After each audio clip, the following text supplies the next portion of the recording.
Hi everyone, it's your plantita abogada Melissa here at Tasteful Nodes, coming to you today with a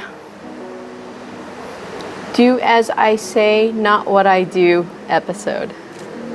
Like that? Yeah, I think that's the moral of the story today for today's episode, or the advice that I could give you for today's episode. I'm sure you remember my Monstera propagation in LECA from a few months ago, and today is the update post. Little nervous, but you'll see why. Before we begin, I just want to go ahead and give a few disclaimers, right? The most important one to remember about today's episode is that I want you to get a second opinion about what I'm about to show you today. I'm guessing that you're watching this video because you've got a Monstera Deliciosa and you're dealing with the exact same problem I'm dealing with. I'm going to tell you how I'm handling this issue, what I could have done to handle this issue better, and what I'm going to do moving forward. Okay? But because a plant is an investment not only in your time, but your effort, not only because it's a living thing and we get attached to our plants, it's probably most important for you to make sure that what I'm telling you is something that resonates with you and with other plant people, right? Find out from the plant people in your life if they've ever gone through the same issue. That's my best advice and disclaimer for you today. Second disclaimer is I'm not to be used as a educational resource or a source of information for that matter. Any information that I do provide you, I'll go ahead and provide a link at the bottom of the video so that you have something to refer to in case you want to use some information that I presented here, okay? Okay, now with that out of the way. So ever since I propagated my Monstera Deliciosa in LECA, my reverted aurea, if we're going to be exact, lots of things happened. I went on a trip, I quarantined for 7 days, I took care of whatever business I needed to for another 2 weeks, came back, quarantined for another 10 days, and you know, planting wasn't really on my mind at that point. I mean, I just wanted to recuperate and get back with my family, enjoy my family again, and little did I know, my Monstera Deliciosa was not in a good place. Are you ready for the great big reveal?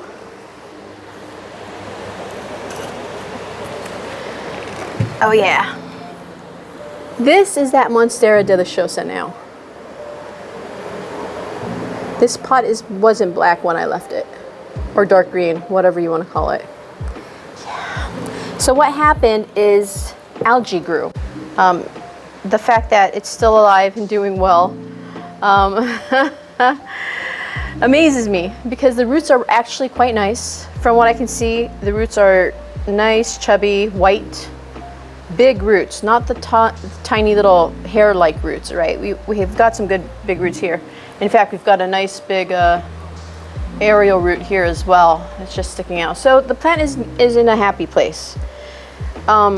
The reason why I'm removing it from the algae bottle is because algae actually competes with it for nutrients.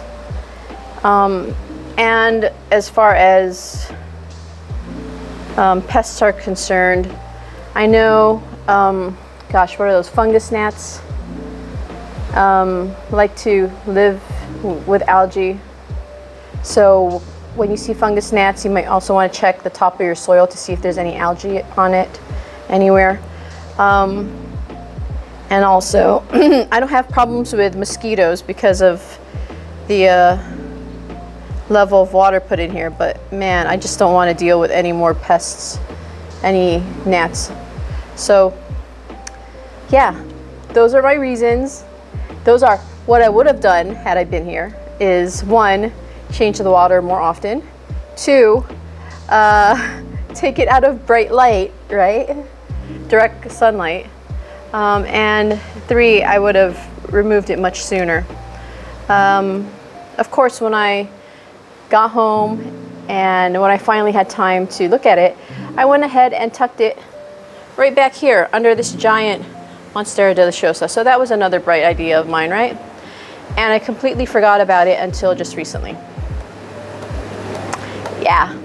So I'm just glad that it has water in the pot. So meaning Plant Daddy was probably the one who was still giving it water. But this plant is overdue a repotting session, and I'm going to do that right now to show you how successful our LECA propagation is, and to also show you how I would repot somebody from LECA. So let's get started. Materials that we're going to need for today: your potting mixture, right? Whatever potting mixture you use at home, get that prepared and moist. You're going to need a little catch plate for whatever you're going to deal with coming out of this. Water, LECA. Hopefully no roots fall off, but whatever. Catch plate for that. We'll need gloves. I'll need gloves because I promised I'll be using gloves while he's here. We might need a cutting instrument depending on what we find out with those roots. I don't think we're going to see any rot, but you never know, right? Best to be prepared. A rag, because like I said, best to be prepared. And while I do see some white roots, I might have to deal with some algae as well. And then finally, we've got a pot, because we need a pot to repot, right? Okay, so let me get started, get some of my stuff on. I'll go ahead and flash a picture of a still, or maybe if I have video, I'll put video up of what this guy looked like while we were propagating him. I don't think he had this many leaves. It was just a few months ago. So this guy was cut from my mother plant. It had aerial roots, but nothing that were really developed. So I'm really excited to see how this guy is doing.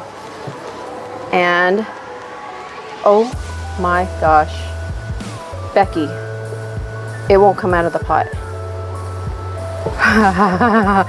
Oh my gosh, what are we gonna do here? Okay, so what I'm doing is I'm wiggling it about. Wiggle it just a little bit. If you're a 90s kid, you understand the two references I threw out there. Oh my gosh, seriously, what am I dealing with here? Baby, don't get hurt, please.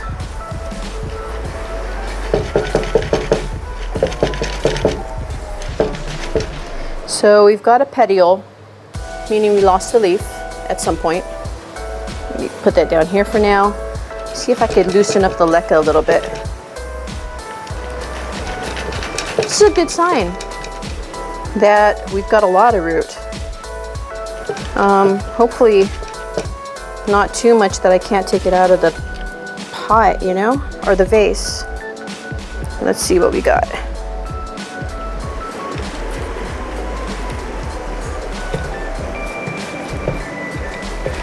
Yo, loosen yourself up, please.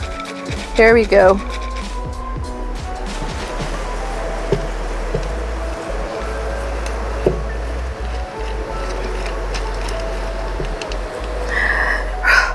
We're making progress and I'm breaking out in a sweat.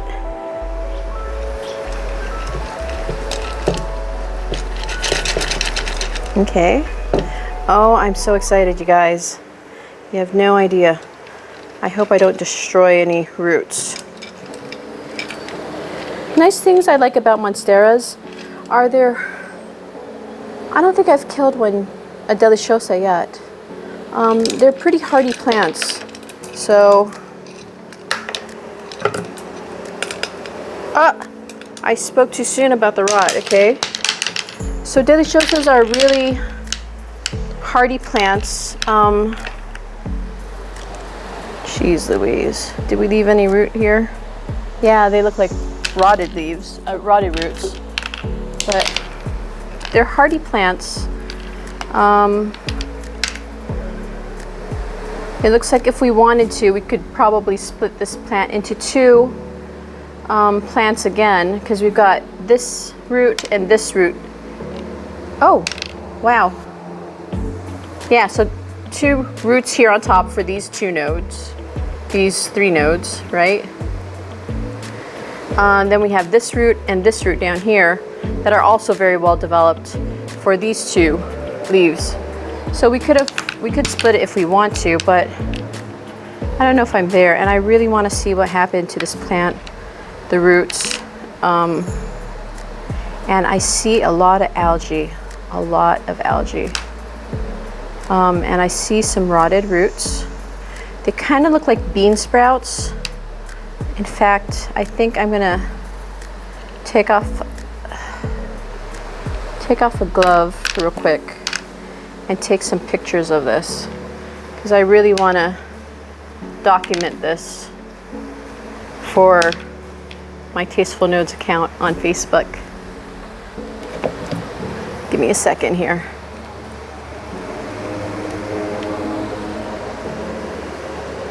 And that awkward moment when you turn on your phone's camera and it goes straight to you looking from underneath at your double chin. So what I'm seeing here is we've got a whole bunch of algae here. Some of them here. All of them have turned black. We've got some green algae right here. I don't know if you can see that right there. But man, okay. So clean up. I thought about bringing a toothbrush out to do this, but I think I could get away with wiping the green algae off. The black algae may have to come off because it looks like it's rotted away. But let me take out some of the LECA balls while we're at it, just to see where we're at. Okay, guys.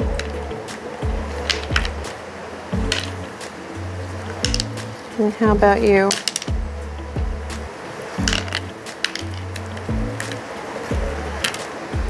And you guys?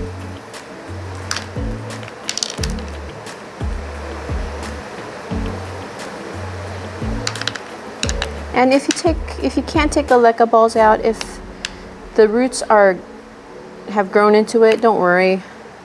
I mean, I've seen some mixes here in the Philippines where they've added LECA to the mix, and it seems like it works out well. So I wouldn't worry about getting all the LECA out, just the stuff that moves. If it moves without a lot of resistance, then yeah, let it come off. Check this out, you guys. Look at how nice these roots are. I mean, aside from the rotting on the bottom, they're really nice, really huge white roots, not tiny hair-like stuff. So what I would do next is try to remove some of the algae. Let's see how bad it is. I mean, it literally is peeling off.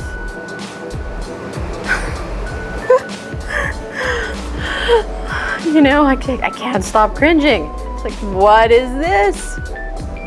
It's literally a film of algae. Like a curd of algae? What do they even call this? Okay, so that's good. I think we got enough off of that. I may have to, we'll wash this off and you'll see what we can do with this. Gosh, it literally is coming off like in flakes, big flakes. Okay, and that is rot right there.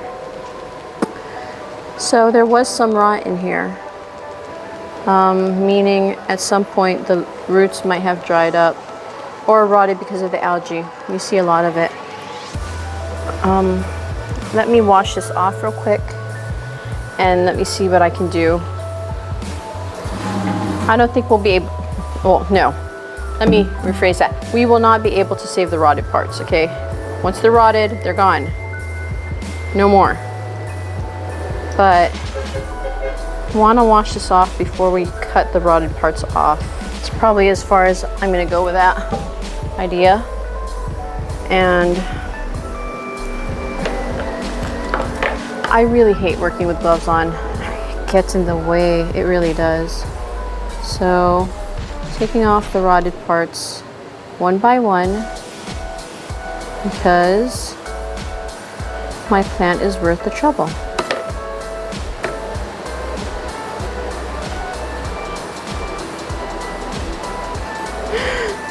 What is this? Okay. You know what my LECA, or what these roots smell like? Good Lord. They smell like a fish pond. I'm guessing that's the algae again. I can't say this is satisfying.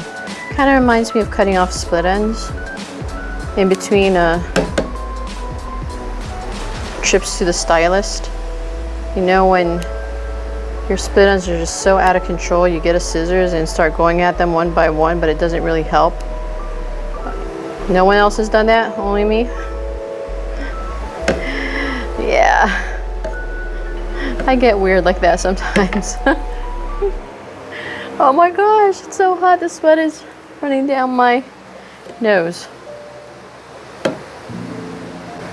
Okay, I could live with this. Trimmed off the parts that I know are rotted or contain rot, because we don't even want to deal with that. No, we don't. Okay. This feels nice and firm. We are good. Let me put this guy down here real quick. And let me clean up my mess. I can't work like this.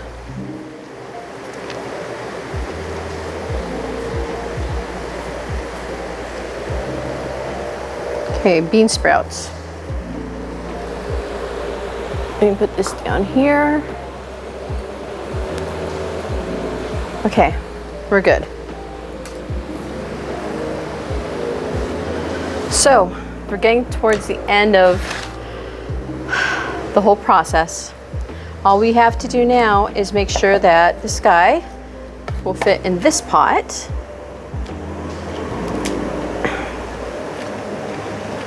Oh yeah. And that the pot is the appropriate size for the roots. And it looks like it is. And it looks like it'll be gorgeous. So this is it. We're gonna go do one final move for this.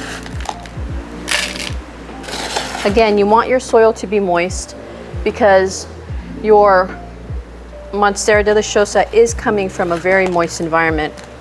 I mean, come on, it's not even moist, it's wet, right? So you want your media to be moist, your potting mix.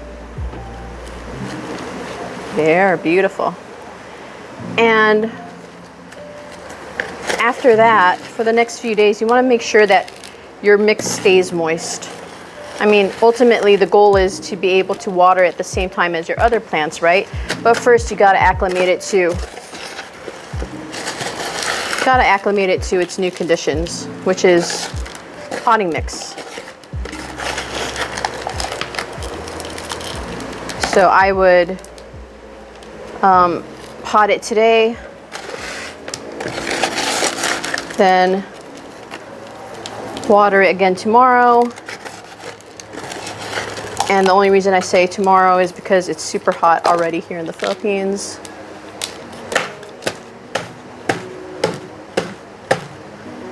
And voila.